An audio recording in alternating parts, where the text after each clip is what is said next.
Maharashtra news 24 सामान्य जनतेचा आवाज। भीषण अपघात झालाय।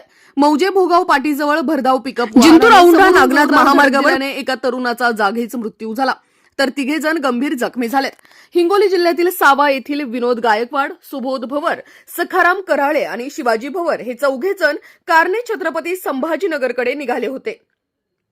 18 जानेवारी रोजी रात्री 12:30 वाजण्याच्या सुमारास समोरून येणाऱ्या भरधाव महिंद्रा पिकअपने त्यांच्या कारला थेट धडक दिली।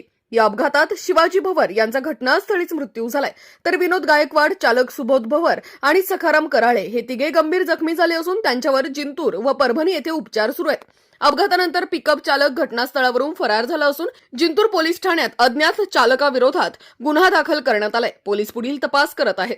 दरम्यान जिंतूर हिंगोली मार्गावर वाढती वाहतूक, भरधाव वेग आणि अपुरी प्रकाश व्यवस्था यामुळे अपघात वाढत असल्याची नागरिकांची भावना असून प्रशासनाने तातडीने उपाययोजना कराव्यात अशी मागणी होत आहे।